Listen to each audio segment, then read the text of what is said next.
بسم الله الرحمن الرحيم. السلام عليكم.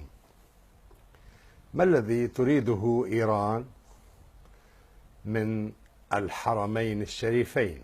اليوم كان هناك عرض عسكري، وكان هناك فرقة باسم فرقة الحرمين.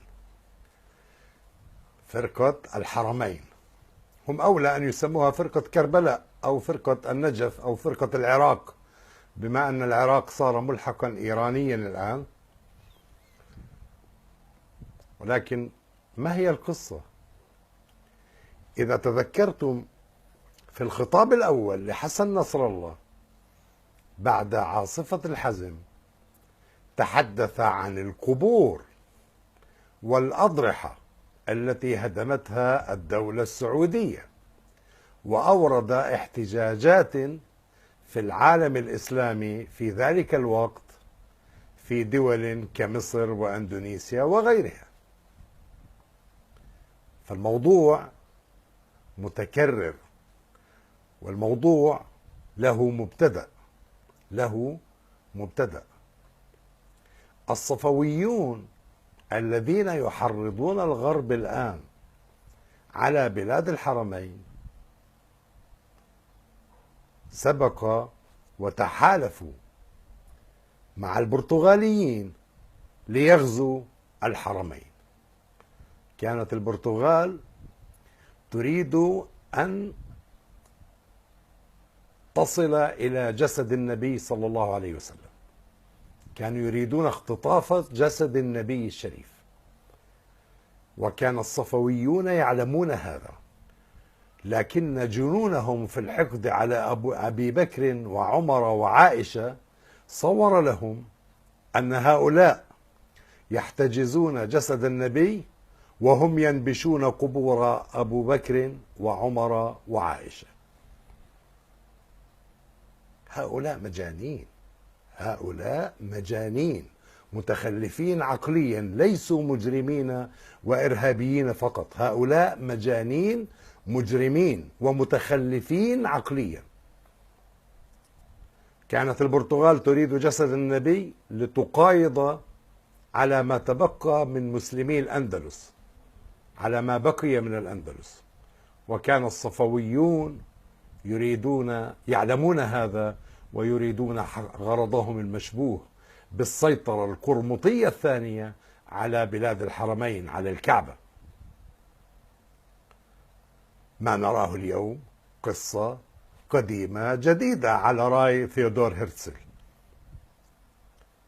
هنا مقال تاريخي نستعيده للشيخ محمد رشيد رضا رحمه الله عن العهد الذي بدأ في الحجاز، في مكة المكرمة وفي المدينة المنورة، بالسلطان عبد العزيز آل سعود. هو في مقاله يسميه عبد العزيز السعود. يقول إن استيلاء إمام السنة في هذا العصر عبد العزيز السعود على الحجاز وشروعه في تطهير الحرمين الشريفين من بدع الضلالة وقيامه بتجديد السنة قد كشف لأهل البصيرة من المسلمين أن ما كان من تساهل في العصور الوسطى من مقاومة أهل البدع قد جر على الإسلام وأهله من الأرزاء والفساد ما هو شر من تلك البدع نفسها، حتى أن طوائف من المسلمين الجغرافيين، يقصد الفئات المنحرفة من المسلمين، صاروا يفضلون بعض تلك البدع. بالفعل اليوم الناس تفضل الذهاب إلى قبر زينب لا تسبى مرتين. الناس اليوم بعض المنحرفين يفضلون كربلاء والنجف على الكعبة، يقولون بأن زيارة للحسين في النجف في كربلاء بمليوني حجة. أي كعبة وأي محمد وأي نبي وأي حجر أسود وأي إبراهيم وأي قرآن، زيارة كربلاء بمليوني حجة، المتواضع بيقول 70,000 حجة.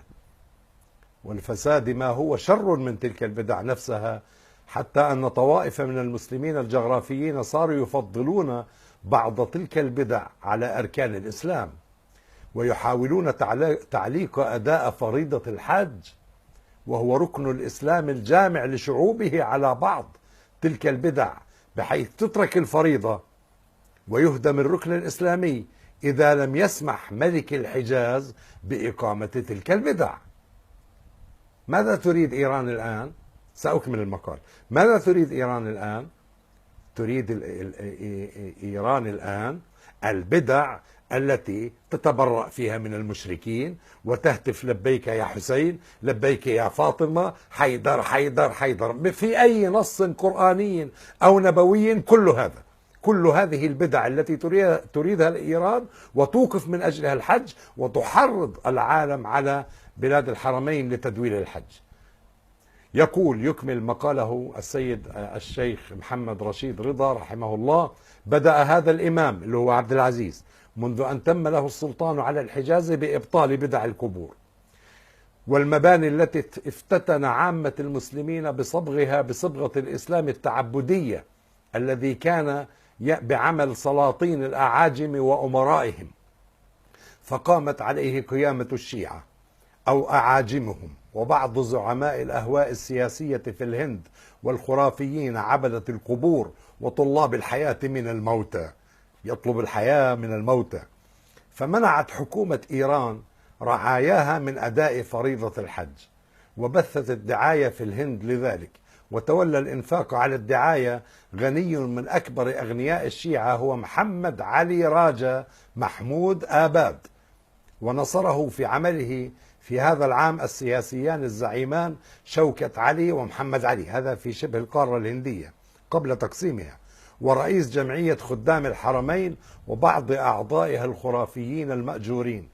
وقد بلغ من طغيان هذه الفئة أن طلبت باسم زعيمها من الحكومة الإنجليزية التدخل في أمر الحجاز بالقوة لإزالة الحكومة السعودية منه، وهم يعلمون أن هذا لا يتم إلا بمحاربة هذه الدولة النصرانية له في حرم الله تعالى. يعني هم يدعون الإنجليز للسيطرة على الحجاز ليسمحوا لهم بعبادة القبور، وحرم في حرم الله تعالى وحرم رسوله صلى الله عليه وسلم. ولكن اتباع الهوى ونصر البدعة أركسهم بما كسبوا، فاستحلوا أكبر الكبائر من صد المسلمين عن فريضة الحج. هذا ما فعله خامنئي اليوم، إلى دعوة خصوم الإسلام لانتهاك أعظم حرمات الإسلام واستحلال ذلك كفر بالإجماع.